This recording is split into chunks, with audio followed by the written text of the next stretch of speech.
know when I'm weak, He is strong when I can barely breathe. There's still a song, even though it's hard right now. I'm not here on my own. So when it seems it can't be done, I know God is big enough. I can run the race I am called to run, 'cause I know God is big enough. He'll finish everything He starts. He'll meet us right here where we are. And I can feel faith rising up, 'cause I know God is big enough.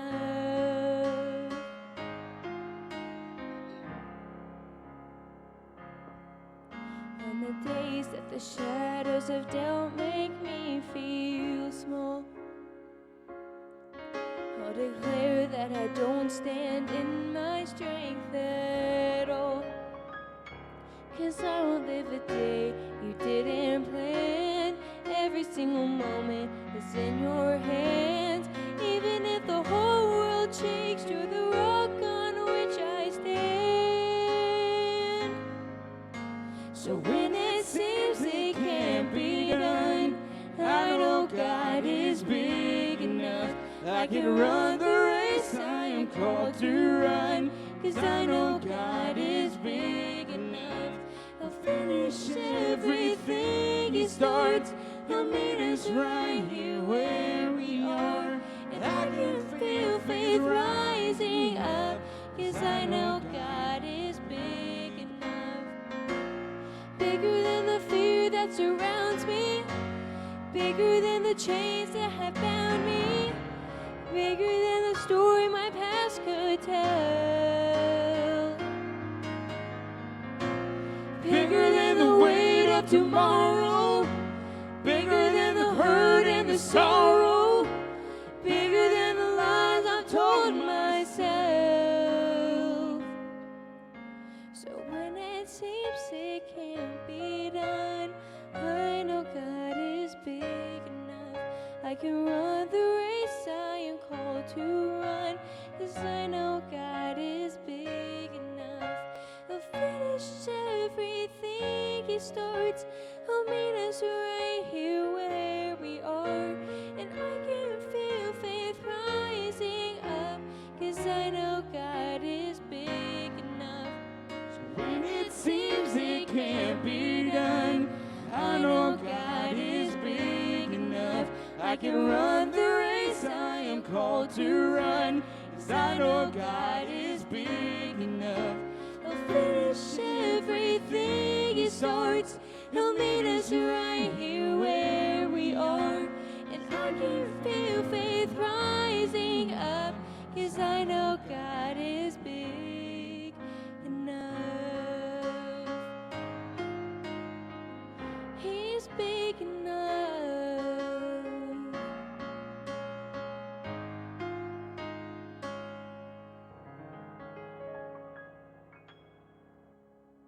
Happy Father's Day, as I already said, to all of our dads. And then, that goes beyond dads because, we live in a very complicated world. Sometimes we have granddads who are actually raising their grandchildren, so they're as dads, and maybe even great-granddads. We have stepdads. We have soon-to-be dads. We have dads who are bonus dads. They're raising a child that's not theirs. And then you step back and you look at the moms who aren't just a mom, they're also dad. And then, there's also people who they see a child that maybe doesn't really have any positive influence in their life, and they pour into that child to help them, nurture them, to help them mature and grow. And so to all of them, to all of you, if this applies, I want to wish you a happy day and appreciate you all, appreciate all you do. They say that a boy's first hero and that a girl's first love is their dad. But we know that, that's not always the case. There's sometimes situations that arise that,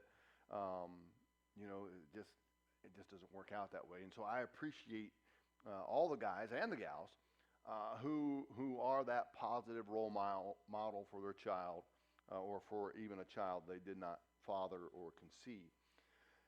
And I say all that because in the world that we live today, you know, kids need somebody that they can look up to, somebody they can rely upon, someone who will be that hero. You know, especially when it comes to faith and following Jesus. I personally believe, and there's facts and figures, and I thought about putting up the chart, but you guys have heard them all before. I don't want to go down that rabbit trail.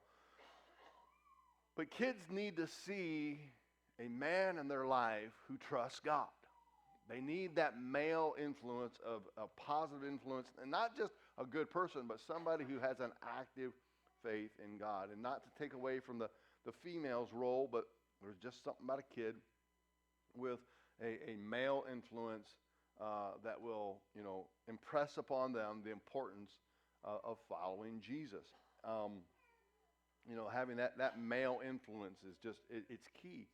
And, you know, I can remember when I was a kid, my mom would often send me to the front row in church to sit with my dad. And I could literally right now, if they still have pews, I could take you to the church, to the pew, and show you the exact spot where it was. Most of the time Mom sent me there, it was because I got in trouble.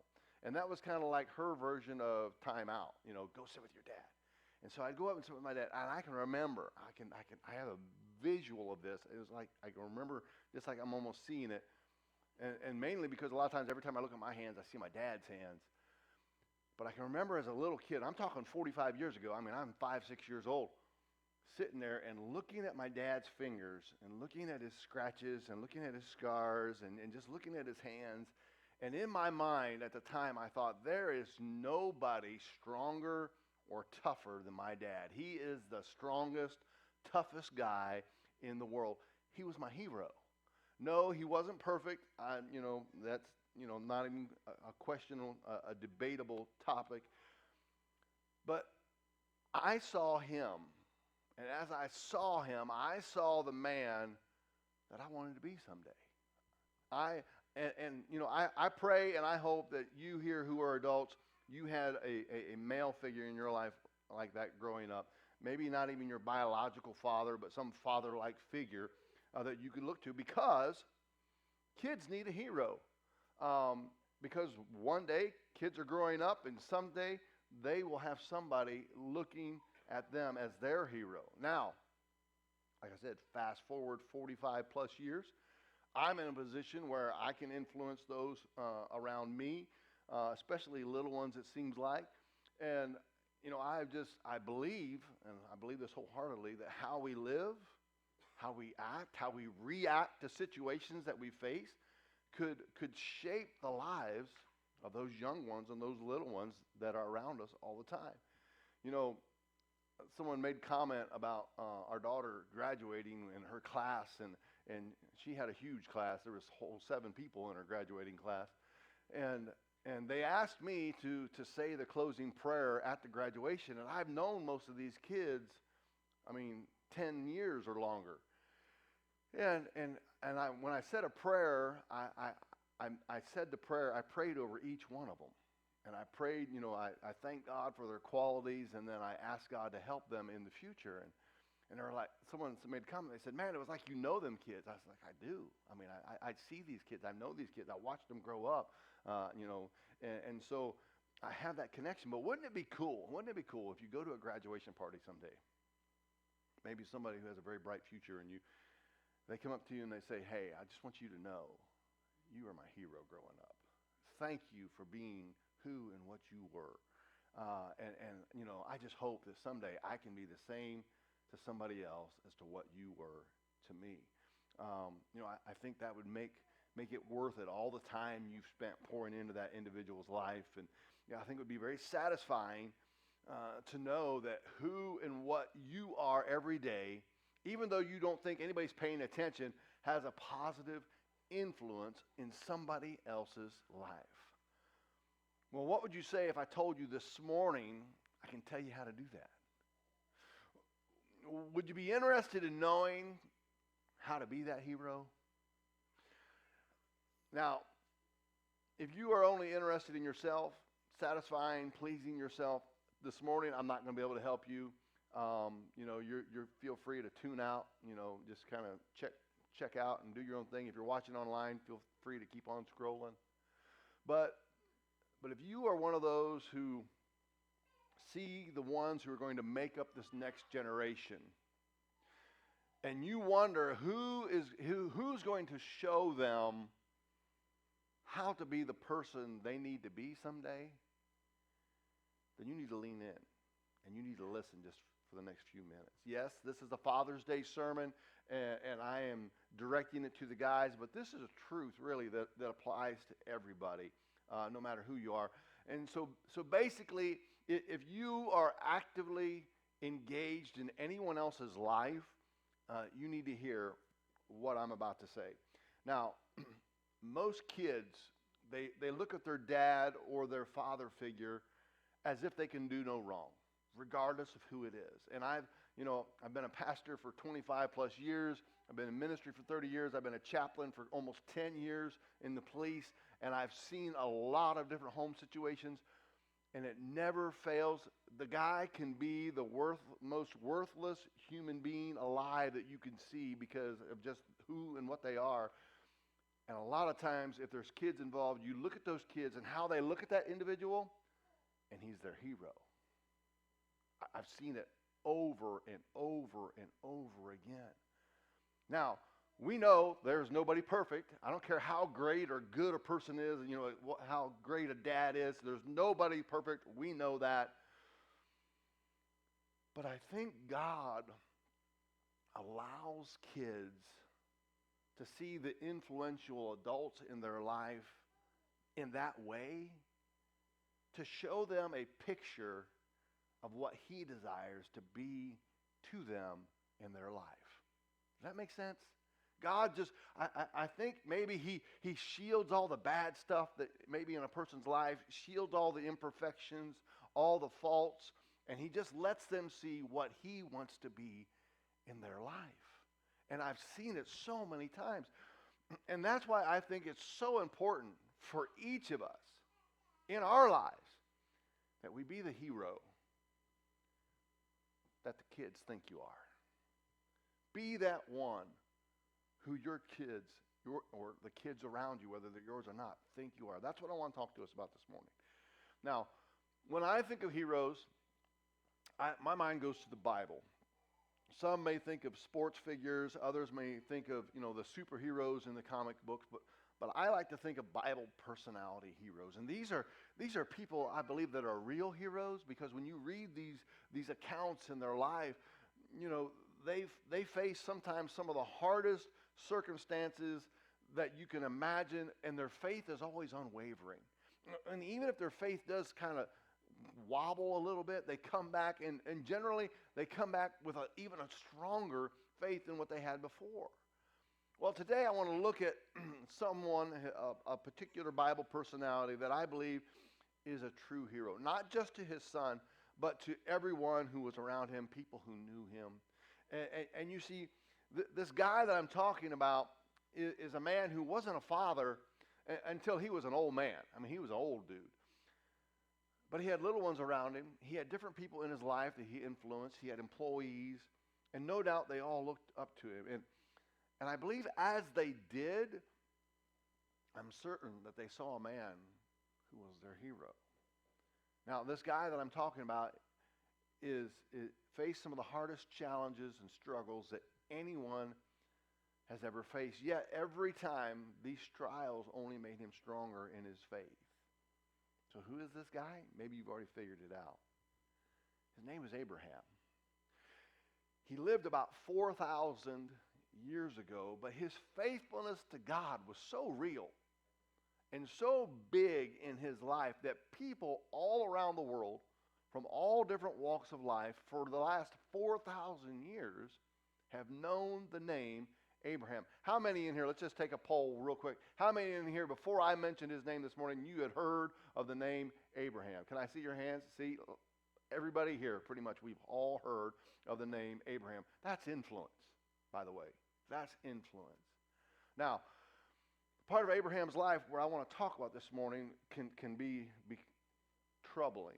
And if you really stop to think about what I'm saying and what the text says, you will find it to be very disturbing if you really take it all in. So, but first, let me just kind of introduce him to you. And so look on the screen. I want you to see who this guy was. Reading from Genesis 22, he says, sometime later, God tested Abraham's faith. Abraham, God called. Yes, he replied. Here I am. Now, as you look at this text, before we get into the really disturbing portion, don't skip over what is going on here. This kind of sets the context for us. The very first three words of this text, sometime later, it refers to something that has already happened, right? It's a time reference. Other versions may say after these things. But these three words are the key to my whole point this morning. They'll answer a whole lot of questions that you might have about what it means to be a hero that your kids think you are. So just hold on to those words for a minute. I'll get back to them. But first, let me kind of unpack this text for us. Abraham comes onto the scenes of the Bible sometime around Genesis 11 as a guy named Abram, a little bit shorter version of the word. But God sees him as a man who, and what he is, and he sees him as somebody who he wants to be the father of his people. So in Genesis 15, God changes his name from Abram to Abraham, which literally means father of many nations, as in the father of many children. He has many descendants. And in fact, when God changed his name to Abraham, he told him, he said, listen, Abraham, look up into the sky, and I want you to start counting the stars. If you can count all the stars in the sky, then you will know how many descendants you will have. Now, to us, it's just like, whew, that's a lot. But in a culture where the more kids you have, especially sons, the more honored and revered and the higher level you will have in society, and the more wealthier you will become, that's a pretty good thing. Abraham's thinking, man, this is amazing news. I am set for life. I'm going to have as many sons and many children as the stars in heaven. Wow. I am an amazingly, exceedingly blessed man. Now, the only problem with God making this grand promise, this bold promise to Abraham and changing his name to the father of many nations, was that Abraham was getting old. He was about 85 at the time God gave him this promise. And at this point, he didn't have any kids. Zero, zilch, zippo, none, nada, none at all. And then by the time you get to our text, some 20 or 30 years later, he's really, really old, but he only has one heir, and his name is Isaac. But Abraham is still clinging to the promise that God is going to bless him with many children. Do you see it here in the text? When he calls Abraham, he is literally saying, "O father of many nations, O father of many nations." That's what he's calling out to him. That is what he is saying to him in the original words. And look at Abraham's reply. Yes, here I am, the father of many nations. He is accepting that recognition. He is owning that name that God has given to him. He is saying, you got it right. That's exactly who I am, the father of many nations. Now, I don't know about you, but I look at that text and I think, hello, wait a minute, woohoo, time out. God, there's not many sons. There's not many nations. There's only one. His name is Isaac. And hey, by the way, Abraham is not getting any younger to go have a bunch of sons. So I don't know about how you think of it, but either Abraham is nutty as a fruitcake, or he is a man who deeply trusts God.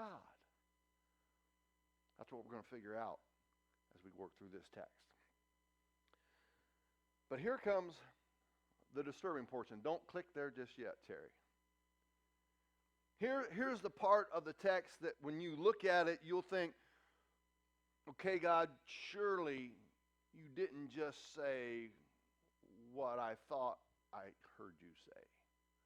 God, there is no way you are asking someone to do this, especially Abraham, father of many nations. There's no way you're asking this of them. Have you ever had those moments in your life? Those moments where before you had to deal with whatever is in your life, you couldn't even imagine going through it. Now you find yourself facing it headlong. Have you ever asked God when something came in your life, is this really happening to me? Is this really in my family? Am I the one facing this? You know, Adrian Rogers said it like this before, that faith untested is a faith that cannot be trusted. And you might hear that and you think, yeah, but God, this is unthinkable. God, surely this isn't part of your plan for me in my life. And then as you were going through the hardest thing that you have ever faced in your life, you begin to realize this is your reality. This is your life. Look on the screen at what God asked of Abraham. He says, take your son. And look how he builds this up. Take your son, your only son. Yes, Isaac, he's the one you love so much. And go to the land of Moriah. And then look at what he says. Go and sacrifice him as a burnt offering on one of the mountains that I will show you. Now,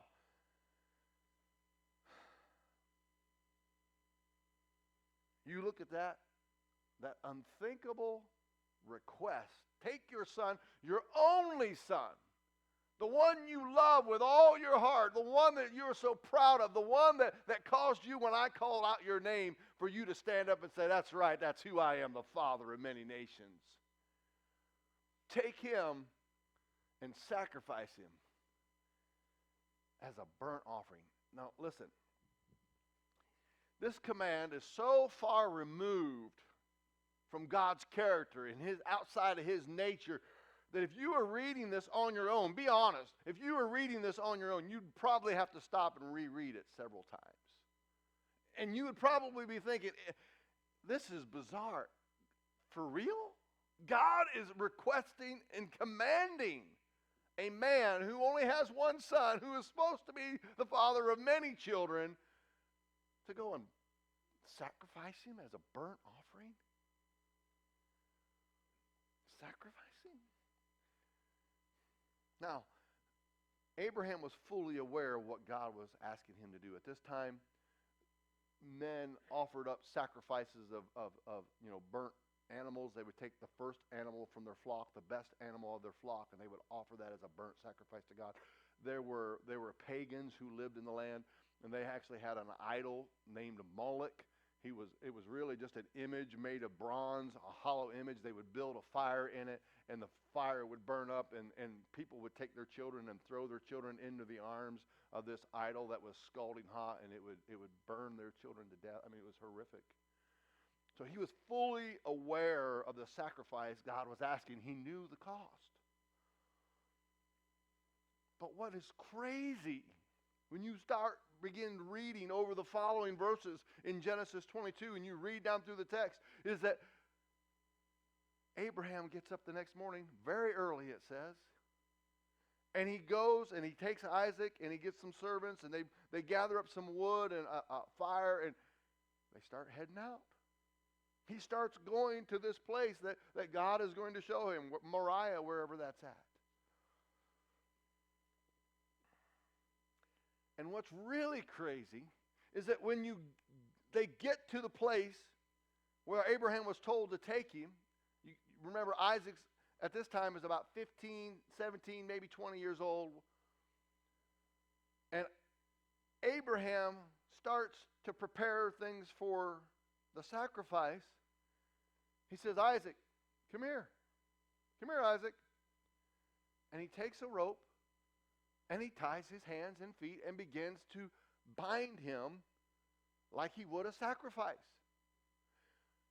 Time out a minute. Dad, I love you. But I would not let you tie me up and prepare to burn me.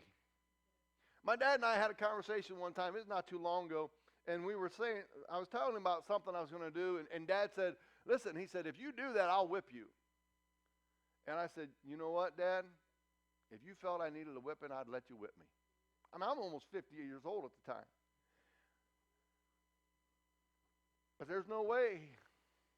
There is no way I would let him tie me up as I see him preparing a sacrifice, and the only thing on the menu is me. It's just not going to happen. But Isaac did. Why? Why? Why did Isaac submit himself and allow his dad to do that? What kind of confidence? Think about this. What kind of confidence did Isaac have in Abraham to trust him that much? What does this say about Isaac? More importantly, what's it say about Abraham?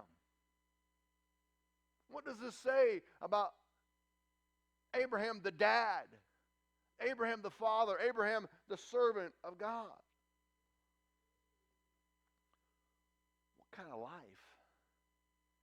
did Abraham live before his son that caused him to literally put his life into his very old hands? Think about that. Let me fill you in on some of the details. Remember, the first few words of our text were after these things or sometime later. Well, what the writer of Genesis was referring to in that phrase was an assortment, a life, if you will, a recorded life in the Bible. He doesn't come on the scene of the Bible till he's 75, but a life of trials and tests that Abraham faced where he simply trusted God in everything that came to him. In Genesis 12, Abram is commanded to leave his homeland and to go and just follow God's leading. Realistically, he's leaving behind all of his inheritance. He's leaving behind, his country, his everything that's familiar. He has no children, so it's him and his wife, and they take their nephew, his nephew, that is going to be his probable heir, because he has no children of his own. And when you live in a culture that's very, they regard legacy and leaving an inheritance very highly, he's thinking about the future. I mean, he's 75. He's at the age where we normally start thinking about, things are going to start wrapping up. And so you got to leave stuff behind. And so he takes his nephew with him, and God says, leave everything you know and take Lot and take your wife and go. And then in the very next chapter, as they went out, they lived as nomads. They were so blessed. Lot and Abram were so blessed. God says, you know what? You need to send Lot one direction. You go the other direction. I'm going to bless you both. And so here he has to let go of his probable heir, but he's trusting God. He's following God. And then in Genesis 15, that's when God says, hey, Abraham, don't worry about this. I'm going to give you a son and, count the stars in the sky and all that. That's going to be, he's 85 years old at that point. And then in the very next chapter, several years have passed since that, and his wife Sarah says, hey, guess what? We're not getting any younger. If we're going to do this kid thing, if God's going to be in this, if you're going to be the father of many nations, I get all that, we better get on the ball. So, I'm 90 years old. I'm not having any kids, and it's just, the factory's all shut down. They boarded up the door. Nothing's happening. But I have a servant. Take her. You have relations with her, and you raise a child through her, and then we'll just help God along with His promise, and that way you can have a son. You can have a child. You can have an heir. Well, in Genesis 17, 13 more years have passed. Abraham's now about 100. Isaac is born. God says, see, I didn't need your help. I was able to do it myself. And then in Genesis 22, you skipped ahead on me. In Genesis 21, the chapter ahead of this, God says, hey, Abraham, send Ishmael and Hagar away. They're not the ones that I promised your heir through. It's Isaac. I want you to focus on him. Don't worry about them. I'll take care of them. I got them. But I want you to focus on Isaac. So all through Isaac's life, he had seen his dad follow God's commands. Not just the stories that I told you, but I mean everything from leaving his homeland to and everything he faced every day and how he faced it all and how he went through it all. I'm sure Abraham was Isaac's hero, the same hero that he thought he was when he was a little boy. And I have to believe that faithfulness is what permitted him to allow his dad to tie him as Abraham prepared to obey God one more time. Dads, can I talk to you just for a minute? Like Abraham, do we want our kids to follow in our footsteps? Do we want them to follow in our actions? Is our life, is our attitudes, are we an example of how God wants to be portrayed to our children? Are we conveying that picture of God to them? Abraham trusted God all through his life. And so Isaac trusted Abraham even when it didn't make sense. Even when it seemed bizarre and off the wall. Listen, guys, if we fail to be an everyday living example of what trusting God looks like, how can we expect our kids, our grandkids, great-grandkids, even our bonus kids to trust God? If they are looking to us for a father figure, and God is using us to portray himself to these children, but what they see in us doesn't line up with God, how can they ever trust God? You know, I'm sure in those times that I mentioned, they weren't the only times Isaac watched his dad and saw him actively trusting God. You don't earn that kind of trust just by kind of, sort of, on occasion, maybe the rare occasion, showing some form of faith. But if we're going to be the hero that our kids think we are, we have to trust God in everything. This means in the everyday little stuff that just comes in week after week. You know, we can't expect kids to trust God for their lives if they only see us display trust in him every now and then. And that's why I said to have kids who trust God with everything, we need to trust him every day. Always. Just like Abraham did. Now, I don't want to leave you thinking that Abraham did the unthinkable in killing Isaac, his only heir. So let me tie that up real quick as I bring this in for a landing.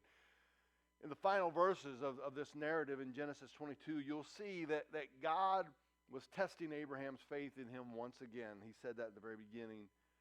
But this was another test that Abraham passed with flying colors. And Abraham was, as he was about to take Isaac's life, God called to him again. Abraham, Abraham, father of many nations, father of many nations. Look on the screen at what he told him. He said, do not lay a hand on the boy. Do not do anything to him. Now I know that you fear God because you have not withheld your son, your only son, from me. You see, God saw Abraham, and he truly trusted God with everything. That Abraham truly trusted God with everything. And as you continue to read on through Genesis, you'll see that God kept his promise to Abraham. He even lived long enough to meet his two grandsons, Esau and Jacob, who would later become the Arabian and the Israeli people, respectively. You'll also read how Isaac followed in his father's footsteps by living a life marked by trusting in God. So guys, I want to ask us this morning, what impressions are we leaving on the kids we influence? Whether your kids, your grandkids, maybe great-grandkids, hey, they might even be the neighbor kids. I don't know. But what kind of example are you? What kind of example is your life to them? Are you trusting God in that crisis that's in your life right now? That mountain that you're facing, are you trusting God with that? Are you trusting Him in that everyday insignificant stuff? Because the kids are watching it. They're watching it all. And they're taking it all in. They're looking to you to be the hero they already think you are. Think about this for a minute. What would your home life be like if you were the hero your kids thought you were? What would our church be like if we stepped up and were the hero that our kids think we were? What would our community be like if we all lived every moment, every day, trusting God with everything in our lives? I think we'd see a drastic difference in our kids' lives and in our whole family's lives. But if this is going to happen, it's got to start with us. I believe it needs to start here. It needs to start with us. Real quick, before we go home, let me just give you a few things that maybe can help you see yourself and help you become the hero your kids think you are. I think the first thing we need to do is examine. You need to examine your reactions. I put the last two. It could be the last three. It could be the last one. Examine your reaction to the last crisis you faced. How did you react? Did you blow up? Did you get sideways? How did you react? What did it look like? Go back and dissect it in your mind. Run it through the scenario. What emotions were you feeling? What were you thinking? What were you thinking about? What was the repercussions you were dealing with? What was the outcome? Think it, hash it out, examine yourself. Examine who and what you are. That's a good place to start. And then I want you to think about this. Think about trusting God and how it might have looked in that circumstance. Yeah, you know how you acted. Maybe you didn't shine a light too bright. Maybe there was a few words that you really don't want to repeat. You really hope your kids didn't hear you. Maybe there's a few things that were done and you just, How would it have looked? How would that situation have looked? What would your reaction have looked like? If you'd have just said, God, I'm trusting you in this. I don't know what, you can apply this to anything. It could be a personal issue. It could be a family issue. It could be a work issue. It could be a business. It could be anything. How would it have looked if you just said, God, I don't have an answer. I don't know. But I'm going to trust you with this. What would that look like? And then here's the last one. Whatever it is, whatever that circumstances look like, whatever it was, maybe you're going through it right now. Ask God to help you trust Him with your life. The world is filled with people every day who want to hurt our children. They're everywhere.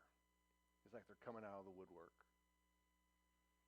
More than ever, our kids, your kids, the neighbor kids, somebody's kids need us to be the hero they think we are. They need you to be the hero they think you are. So will you? be the hero they think you are? Let's pray this morning. Heavenly Father, God, thank you so much. Thank you for the men who are here who, on this day when they could be doing anything, anywhere, are seeking you. God, they've come here looking for you to lead them, to guide them, to be men who you've called them to be fathers, husbands, grandfathers, uncles, bonus dads, whatever capacity you called them to be. And God, I thank you for them, but God, I pray for them also, because I know that as much as they have come here seeking you, God, I know that the enemy seeks to tear them down, destroy them, discredit them. God, I pray for these men. I pray for these guys that you would just protect them, that you would bless them, that you would encourage them. God, you would fortify their lives, fortify their faith in you, that they can trust you always. God, I pray for that dad that's here that maybe has an estranged relationship with their children. God, restore that relationship. God, let today be the turning point where they seek you and want to trust you. And God, maybe it won't happen overnight. Maybe it may even take years. But God, the relationship with their children can be restored. God, I pray today that for the one who's not a dad yet, for that unborn child, God, that they would maybe take these words and take them to heart, and when the time comes in their life that one is looking to them, that they will remember to trust you. God, I just pray today that we would all take these words, and Lord, this example that Abraham left us, and God, that we would seek to follow you and lift you up and trust you in our hearts. God, we love you today. We praise you and we thank you for all this in Jesus' name.